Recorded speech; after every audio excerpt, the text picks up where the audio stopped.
A very happy good morning to all of you, my dear students. Hello, my dear students. I am today going to teach you lesson 3rd of textbook A Father's Letter remaining parts. This is the second video of lesson 3rd. Okay. In the first video, I have taught you fourth paragraph, and now I am teaching you the remaining 2 paragraphs and the questions answers in this lesson. This is the remaining part of lesson 3rd, A Father's Letter. First part मैंने first video में आपको पहले ही बता दिया है, और उस first video में मैंने इसके 4 पैराग्राफ कंप्लीट कर दिए थे। अब इस सेकंड वीडियो में इसके 2 पैराग्राफ्स मुझे और कंप्लीट करने हैं। Okay, so this is your remaining parts of lesson 3rd।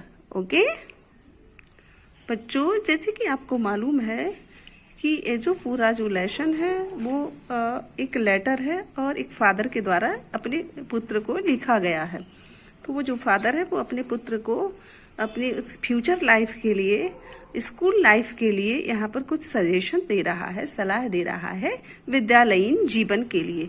तो ये जो सलाह है वो सारे ही विद्यार्थियों पर बिल्कुल फिट बैठती है। यदि आप अपने विद्यालय जीवन को अच्छी तरह से जीना चाहते हो तो आप बिल्कुल इसमें बताए गए जो सजेशंस हैं आप उनको जरूर ही फॉलो करें। Okay, now I starts the paragraph. This is the 5th paragraph of the lesson. You complain since that the boys laugh at you and don't care about you, and that you are not treated as you were at home. Here father says, यहाँ पर उसके जो father हैं वो कहते हैं अपने बच्चे से कि बेटा, जैसे कि तुमने शिकायत की है कि जो बॉयज हैं स्कूल के लाफ एट यू, वो आप पर हंसते हैं, and don't care about you, और तुम्हारी कोई भी परवाह नहीं करते हैं, and you are not treated, और आपके साथ वैसा व्यवहार नहीं किया जाता है। ट्रीटेड मीन्स व्यवहार करना, as you were at home, जैसे कि घर में किया जाता है। तो my dear,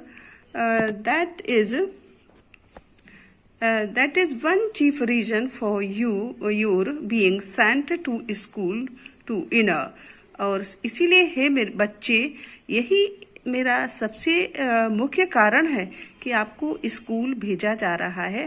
to inure you betimes in the unavoidable roughs and uncertain reception you may meet with in life. मेरे बच्चे, यही वो मुख्य कारण है कि आपको स्कूल भेजा जा रहा है कि आप आदी हो सके इन सब चीजों के।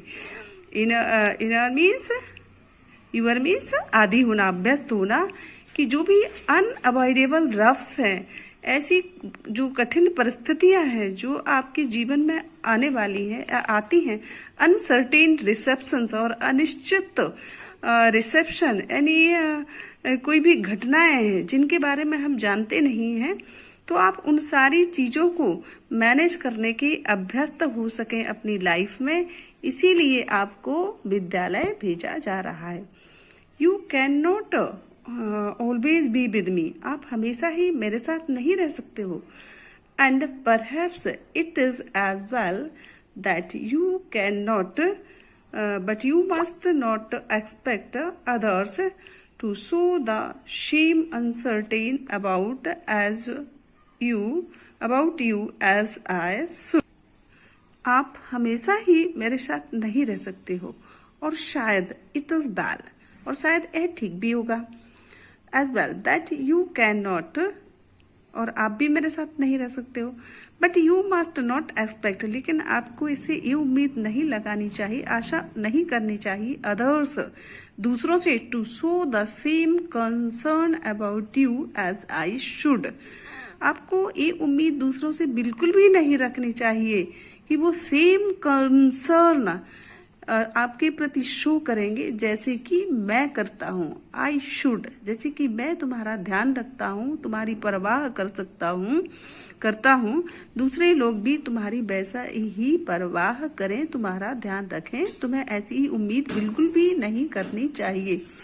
यू हैव हिथरटो, हिथरटो मीन्स क्या होता है? अब तक आप क्या रहे हो? स्पॉइल्ड चाइल्ड, आप एक स्पॉइल्ड चाइल्ड रहे हो। And have been used to have you on way a good deal, और आपने अपने तरीके से वो सारी की सारी चीजें खुद की है, यानी जो आप चाहते थे आपने अब तक वही किया है। Both in the house and among your play fellows, कहाँ पर? दोनों जगहों पर। कहाँ पर?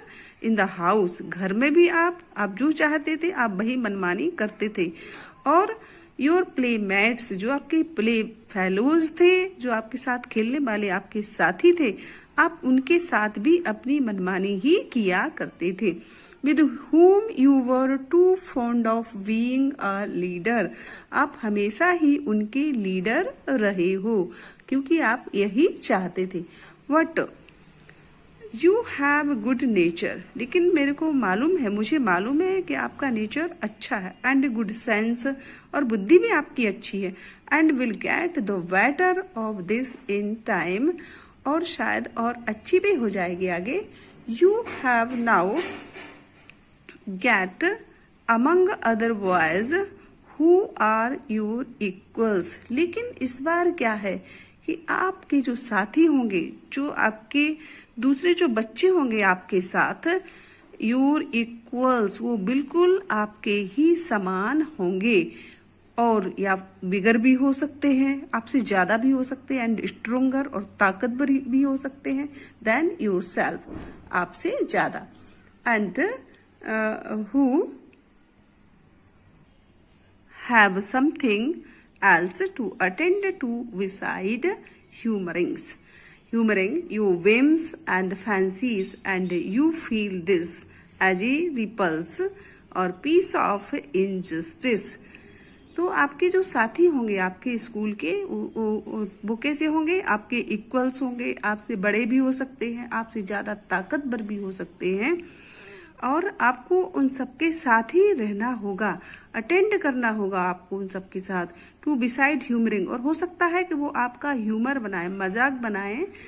तो योर बिम्स, आपकी जो बिम्स होंगी, जो शनक होंगी, एंड फैंसीज, और जो भ्रांतियां होंगी, यानी आपके जो विचार होंगे, जो व्यू हो सकता है कि वो आपसे सहमत ना हो। And you feel this as a repulse or piece of injustice, और आप इन सब चीजों से परेशान हो जाएं, आपको लगे कि आपके साथ इनजस्टिस की जा रही है, अन्याय किया जा रहा है। But the first lesson to learn, लेकिन आपका जो प्रथम अध्याय होगा, जो प्रथम आपकी जो शिक्षा होगी, वो यही सीखनी होगी, that there are other people in the world beside yourself. तो स्कूल भेजने का कारण और वहां पर जो सबसे मुख्य शिक्षा आपकी जो प्राप्त करनी होगी वो यही होगी कि आपको ये ध्यान रखना होगा कि there are other people in the world, कि संसार में दूसरे लोग भी हैं आपके अलावा, बिसाइड्स योरसेल्फ, यानी दूसरे लोग भी होंगे जिनका आपको पूर्णतया ख्याल रखना होगा, उनकी परवाह करनी होगी, और उनके साथ ही आपको रहना भी होगा। Okay, this is the fifth stanza now, fifth paragraph. Now this is the last and sixth paragraph.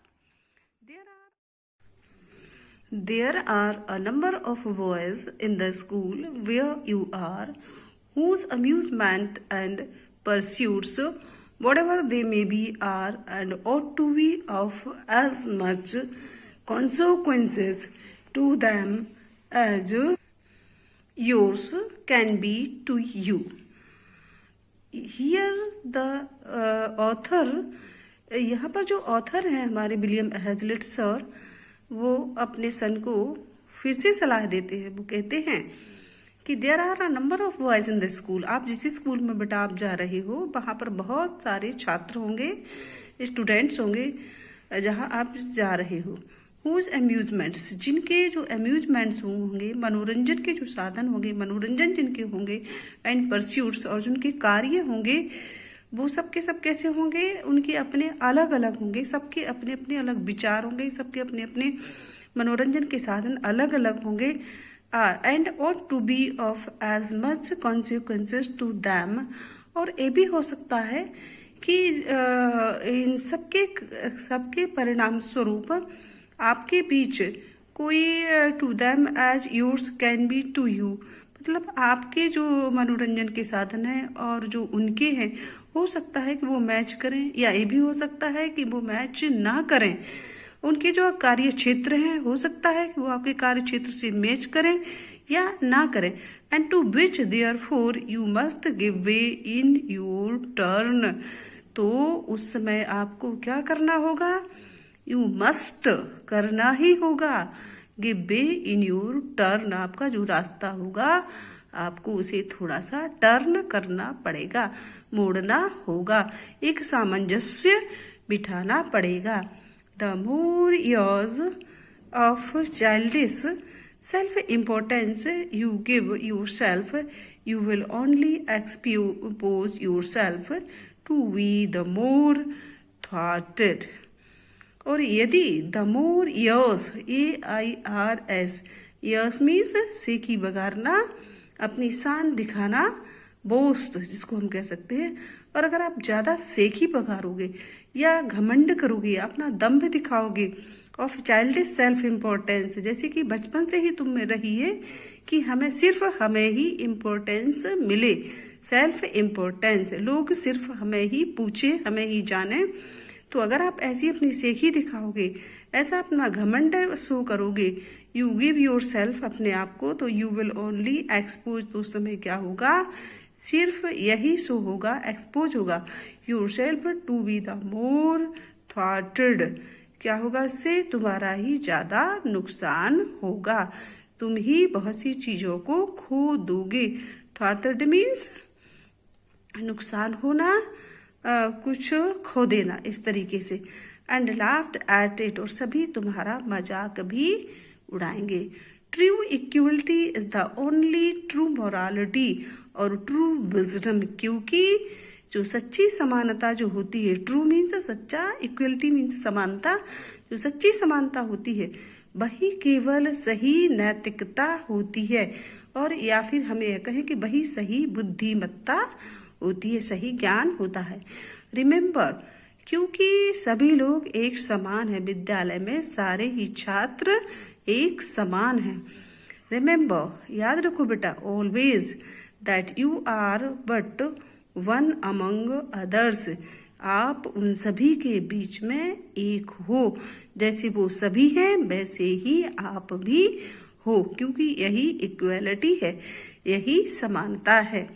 And you can hardly mistake your place in society, और आप मुश्किल से ही, हार्डली मीन्स यहाँ पर बड़ा मुश्किल, हार्डली को यहाँ पर यूज किया गया है, तो ये कठिनाइयों को शो करता है, मुश्किल से ही आप समाज में कोई अपना स्थान बना सकोगे। इन योर फादर्स हाउस, आप अपने पिता के घर में, you might do as you pleased, आप जैसा भी चाहो, यू माइट डू, आप कर सकते हो जैसा, एज यू प्लीज्ड, आप जिससे प्रसन्न होते हो, आपको जो अच्छा लगता है वो आप अपने पिता के घर में कर सकते हो।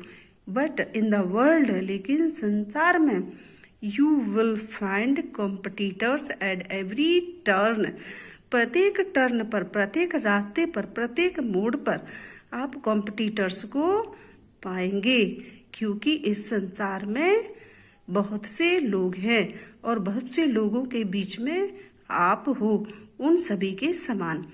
You are not born a king's son, आप किसी राजा के पुत्र के रूप में तो उत्पन्न हुए नहीं हैं, टू डिस्ट्रॉय और डिक्टेट, कि आप कुछ विनाश कर सको या फिर किसी की परिभाषा लिख सको, टू मिलियंस, लाखों लोगों की। You can only expect to share their fate, आप केवल ये उम्मीद कर सकते हो कि आप अपने भाग्य का निर्माण कर सकते हो और भाग्य को बांट सकते हो। और सेटल योर डिफरेंसेस, या फिर अपनी जो डिफरेंसेस हैं, जो असमानताएं हैं, उनका आप एक समायोजन कर सकते हो, सामंजस्य उनमें बिठा सकते हो। एमिकेबली कैसे कर सकते हो? एमिकेबली मीन्स मित्रता पूर्वक, मित्रवत, मित्रता के साथ आप अपने सारे डिफरेंसेस को, सारे झगड़ों को, बुराइयों को एक कर सकते हो, उनमें समायोजन बिठा सकते हो। विद देम, उनके साथ, अपने दोस्तों के साथ, उन छात्रों के साथ। यू ऑलरेडी फाइंड इट, तुम्हें पहले से ही ये मालूम हो गया है। सो एट स्कूल, इसीलिए स्कूल में आपको पहले ही मालूम चल गया है कि बहुत से छात्र हैं और वो सब अलग अलग हैं। And I wish you to be reconciled, और मैं ये उम्मीद रखता हूँ, मेरी ये कामना है कि आप उन सभी के साथ रिकनसाइल्ड टू योर सिचुएशन, आपके साथ जो भी स्थितियां उत्पन्न हो, जो भी परिस्थिति आपके सामने आए, आप उनमें सामंजस्य बिठाने की क्षमता रखो। बेटा उनके साथ अपना सामंजस्य बिठाओ। Soon and with as little pain as you can, चाहे उससे आपको कितना भी कष्ट क्यों ना हो, लेकिन आप अपनी परिस्थितियों में सामंजस्य बिठाने की हमेशा ही कोशिश करना। ओके, योर अफेक्शनेट फादर, तुम्हारा पिता विलियम हैजलिट। तो इस तरह से विलियम हैजलिट सर ने अपने पुत्र को इतने सारे सजेशंस आगे लाइफ में जीने के लिए दिए, जो कि एक लाइफ जीने के लिए बहुत ही ज्यादा नेसेसरी है। ओके, आपका ये लेसन यहीं पर फिनिश होता है। I hope you understand it well. ये आपका लास्ट पैराग्राफ था और ये कंप्लीट हो गया है। अब हम नेक्स्ट क्वेश्चंस की ओर बढ़ते हैं, हम क्वेश्चंस आंसर्स की ओर आते हैं। फर्स्ट वीडियो में हमने 5th और perhaps 6th question answers complete कर दिए थे। अब हम दोबारा से क्वेश्चन नंबर 6 से क्वेश्चन आंसर शुरू करते हैं। Okay, question number 6। Okay, what are the differences between life at home and life at school? घर के अंदर और विद्यालयीन जीवन के में क्या अंतर है? Answer is, at school one can not enjoy the same liberty and care as at home.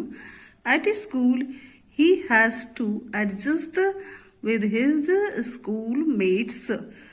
School में जो बच्चा है वो लिबर्टी को एंजॉय नहीं कर सकता है जैसे कि वो घर में करता है। लिबर्टी मीन्स होती है स्वतंत्रता, ठीक है। और स्कूल में क्या करना, ही हैज टू एडजस्ट, उसे एडजस्टमेंट करना पड़ता है स्कूल मेट्स के साथ।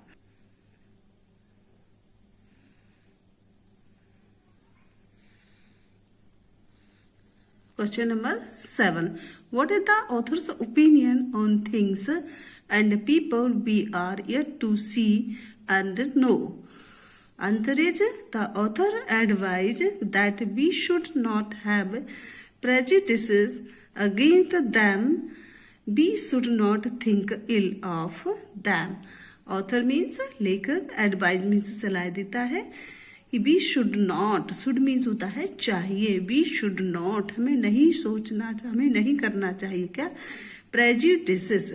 प्रेजुडिसेस मीन्स पूर्वानुमान, पहले से ही किसी के बारे में कुछ सोचना। अगेंस्ट देम, अगेंस्ट मीन्स होता है विरुद्ध में, मतलब किसी के बारे में पहले से ही हमें बुरा नहीं सोचना चाहिए। We should not think ill of them, हमें उनके बारे में बुरा नहीं सोचना चाहिए। क्वेश्चन नंबर हमारे 7 का आंसर था। Okay, question number 8. What according to the author does contempt employ? लेखक के अनुसार, ऑथर मीन्स क्या होता है, लेखक, लेखक के अनुसार घृणा का क्या मतलब होता है, contempt employ. Okay, answer is according to the author, author के अनुसार, लेखक के अनुसार, अकॉर्डिंग मीन्स होता है अनुसार, कंटेम्प्ट इम्प्लाइज, घृणा है वो इम्प्लाई करती है a triumph over and pleasure in the ill of others. We feel glad in the misfortunes of others. लेखक के अनुसार घृणा से तात्पर्य है दूसरों के अनिष्ट पर विजय और आनंद का होना। ट्रिम्प मीन्स होती है विजय, ओवर एंड प्लेजर मीन्स होता है, प्लेजर मीन्स आनंद होता है। इल ऑफ अदर्स दूसरों के दुखों पर, बुराई पर। We feel glad, glad means प्रसन्न होना, खुश होना। मिसफॉर्च्यून्स मीन्स होता है दुर्भाग्य। Okay, question number 9 question is what is the differences between playmates and school mates. क्वेश्चन यहाँ पर ब्लू पेन से लिखा हुआ है। Okay, answer is the main differences between playmates and school mates. Playmates means खेल के साथी और स्कूल मेट्स मीन्स होता है स्कूल के साथी। उनके बीच मुख्य अंतर क्या होता है? तो क्या होता है उनके बीच मुख्य अंतर? That school mates are the students of the same school. जो हमारे स्कूल के जो साथी होते हैं वो कौन से होते हैं? वो हमारे उसी स्कूल में पढ़ने वाले होते हैं। वाइल प्लेमेट्स मे और मे नॉट बी, जबकि जो प्लेमेट्स होते हैं, खेलने वाले जो साथी होते हैं, वो हो भी सकते हैं और नहीं भी हो सकते हैं। सेकंड यहाँ पर उन्होंने दिया है फिर से, with playmates you can have your own way but with school mates you can not do this, you will have to adjust with them. जो हमारे खेल के साथी होते हैं उनके साथ हम मनमानी कर सकते हैं, अपना तरीका अपना सकते हैं, लेकिन जो हमारे स्कूल के साथी होते हैं, स्कूल मेट्स, तो आप उनके साथ ऐसा नहीं कर सकते हो। You will have to adjust with them, आपको उनके साथ एडजस्टमेंट करना ही पड़ेगा। Okay, question number 10 explain true equality is the true only true morality और ट्रू विजडम। समझाइए, एक्सप्लेन मीन्स वर्णन कीजिए कि जो सच्ची समानता होती है वो ओनली ट्रू मोरालिटी, वही सही नैतिकता और सच्ची बुद्धिमत्ता भी है। आप इस बात को एक्सप्लेन करें। Okay, answer is one should think that he is one among others. किसी को भी, हर किसी को ये सोचना चाहिए क्या कि ही इज वन, कि वह एक है, अमंग अदर्स, जैसे कि दूसरे लोग हैं वो भी वैसा ही है। He is truly moral and wise only if he follows true equality. अगर वह सच्ची इक्वलिटी समानता को अपनाना चाहता है तो यह है उसे करना ही होगा। ही इज ट्रूली मॉरल, वह वास्तविक रूप से मॉरल है और बुद्धिमान है। Number 11 how does school life prepare a child to face the outside world. किस प्रकार से जो हमारा स्कूल का जीवन है वह एक बच्चे को संसार में आगे बढ़ने के लिए तैयार करता है। Answer is school life prepares a child to face the outside world by teaching to be used to the unavoidable roughs and uncertain deceptions. विद्यालयीन जीवन बच्चे को अपरिहार्य प्रतिकूलताओं का अभ्यस्त बनाकर बाहरी दुनिया का सामना करने के लिए तैयार करता है। इस तरह से आपके लेसन 3 के पूरे क्वेश्चन आंसर्स, इसमें 11 क्वेश्चन आंसर्स हैं जो कि इस वीडियो में पूरे आपके कंप्लीट हो चुके हैं। बच्चों, इस लेसन में आपके डिटरमिनर्स भी दिए गए हैं, तो हम डिटरमिनर्स के लिए एक अलग से ही सेपरेट वीडियो बनाएंगे। हमारा अगला वीडियो डिटरमिनर्स से ही रिलेटेड होगा। सो आप वॉच करने के लिए आप हमें सब्सक्राइब करें ताकि आप हमारे सारे वीडियोज को प्राप्त कर सकें। Okay, now I conclude this lesson. Okay, bye.